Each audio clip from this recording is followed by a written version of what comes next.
¿Tenés una impresora 3D y te pasan cosas como esto y no tenés ni idea cómo solucionarlo? Quédate que este canal es para vos.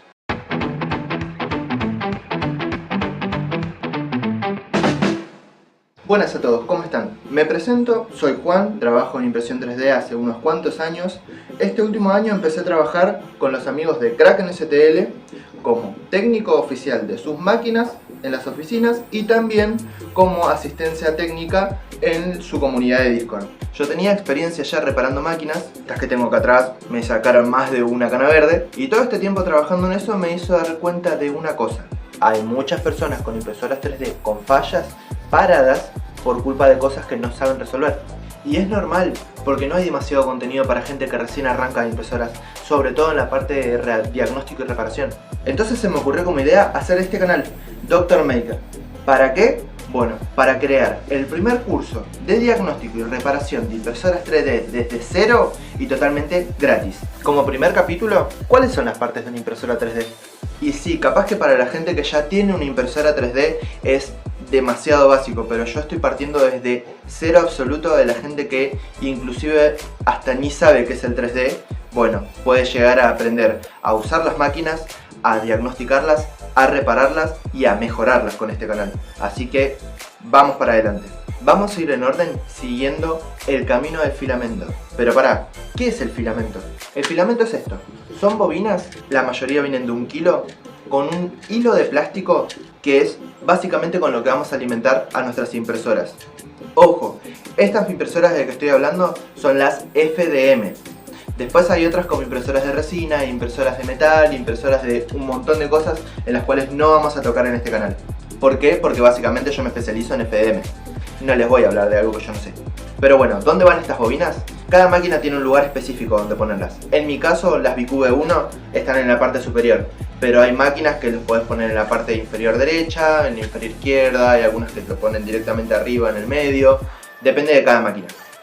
Una vez que cargas la bobina en la máquina, el filamento iría directamente al extrusor. Pero, ¿qué es el extrusor? Bueno, el extrusor básicamente es la sección de la máquina donde se aprieta el filamento y se empuja hacia el fusor. El fusor vamos a hablar dentro de un ratito, quédense tranquilos. Principalmente en el mercado hay dos tipos de extrusor. Tenés tipo Bowden y extrusor tipo directo. ¿Cuál es la diferencia? Bueno, el extrusor directo está prácticamente pegado al fusor. ¿Esto en qué beneficia? Beneficia en que tengamos la posibilidad de imprimir materiales un poco más técnicos, como por ejemplo puede ser el flexible. El otro extrusor es el tipo Bowden y se popularizó en el mercado porque básicamente fue el primero que apareció. Impresoras como la Ender 3, por ejemplo, o las BQ que tengo acá atrás, utilizan ese tipo de extrusor. Pero si el extrusor directo es mejor, ¿por qué las impresoras todavía vienen con tipo Bowden? Bueno, los fabricantes están haciendo un pequeño cambio en el mercado. Están reemplazando el extrusor tipo Bowden de prácticamente todas las máquinas nuevas a extrusor directo. Pero eso no significa de que el extrusor tipo Bowden deje de existir. Máquinas en la línea más económica, inclusive máquinas antiguas, siguen teniendo el tipo Bowden, así que no nos cuesta nada ver los dos. Después vamos a dedicarles un video a cada uno, o un video un poco más largo, pero para los dos vamos viendo. Bueno, perfecto, el filamento pasó por el extrusor y lo empujó al fusor. ¿Qué es el fusor? Bueno, el fusor es la sección en la máquina donde se calienta y derrite el material para que este termine saliendo por la boquilla. Parece una pavada, pero tiene un montón de partes. Primero tenemos los picos. Acá tengo una bolsita con un montón porque se cambian a cada rato. Estos picos le dan el grosor en milímetros de cuánto material va a salir. Tenés picos de 0,4 que son los más comunes, o tenés para piezas más grandes picos 0,6 o 0,8 o inclusive hasta de 1 milímetro. Pero si querés hacer miniaturas podés usar también picos de 0,2 o inclusive 0,1, pero no son los más comunes. Estos picos básicamente se enroscan en el bloque calefactor. El bloque calefactor es un cuadrado de aluminio que almacena tanto el termistor como el cartucho calefactor. El termistor básicamente es una resistencia que varía su voltaje dependiendo de la temperatura que tenga. O sea, entre más temperatura, más voltaje. Y así es como la impresora 3D sabe más o menos, porque no es exacto, qué temperatura tiene actualmente. Como un termómetro básicamente. Pero bueno, entonces, ¿cómo calienta? Se calienta con un tipo de resistencia distinto, que se llama cartucho calefactor. Bueno, el cartucho calefactor es otro tipo de resistencia con una aleación metálica que básicamente está conectado a la fuente y transforma la electricidad en calor. Pero bueno, no queremos que toda la impresora se caliente, solamente queremos calentar el pico. ¿Cómo hacemos esto? Bueno, el bloque calefactor está conectado al disipador de calor. Este disipador, junto con la ayuda de un ventilador frontal, enfrían la parte de arriba del hotend para que la temperatura no se vaya por las nubes. También generalmente en el hotend tenemos un segundo tipo de ventilador, que es el fan de capa o ventilador de capa, que lo que hace es enfriar el filamento una vez que ya salió por el pico para evitar deformaciones innecesarias. O sea, ni bien sale derretido, se enfría.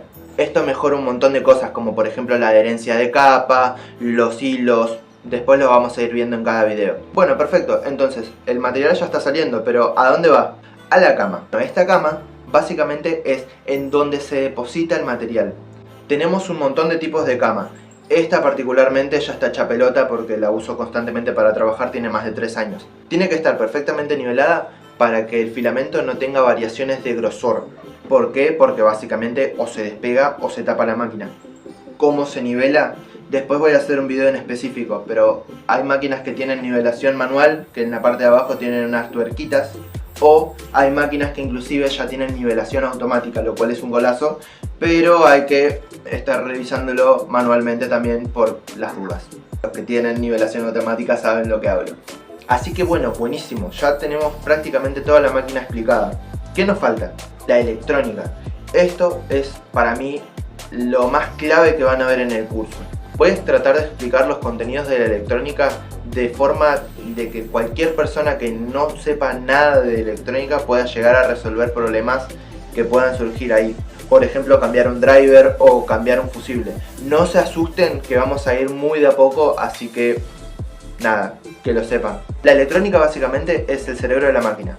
O sea, controla todo. Por ejemplo, cómo se mueven los motores, o cuándo se prenden los ventiladores, o cuándo se apagan los cartuchos para que la temperatura no suba de más.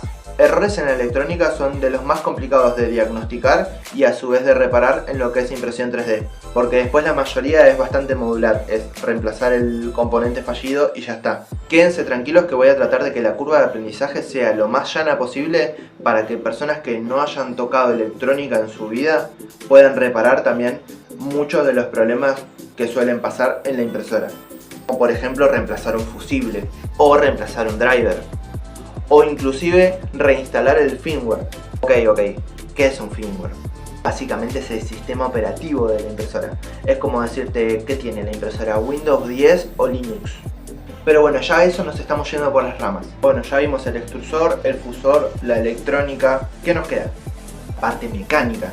La parte mecánica básicamente es lo que hace que la impresora se mueva. O sea, los motores, los rieles, las ruedas, las correas, todo. Bueno, pero ¿cómo sabe la máquina en dónde está? Las impresoras 3D tienen algo que se llama fin de carrera. Final de carrera básicamente es un switch que cuando la máquina se desplaza a su home, que básicamente es el inicio de todo, se pulsa. Ahí pueden escuchar el clic. Con esa guía de inicio y contando los pasos es que la impresora 3D sabe exactamente cuánto se tiene que mover en cada uno de sus ejes.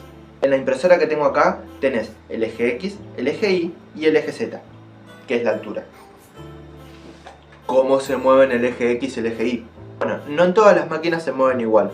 Específicamente en estas se mueven con la ayuda de una correa conectada al motor con unas canaletas que básicamente hacen que se desplace. Y en el eje Z el motor hace girar un tornillo sin fin que básicamente al girar desplaza el eje hacia arriba o hacia abajo, depende para qué lado gire. Así que bueno, básicamente así están construidas las impresoras 3D y su funcionamiento muy por arriba. Después en cada video vamos a ir viendo más en detalle cada sección, cada parte, cuál es su funcionamiento y qué problemas pueden llegar a tener. Así como también depende del error que tengamos, sepamos más o menos identificar cuál es la sección de la impresora que está fallando. Por ejemplo, un error de desplazamiento de capa puede llegar a ser que los motores no estén funcionando como corresponde, o que tengamos la correa suelta, o que no sé, se haya trabado en algún momento el movimiento de la máquina.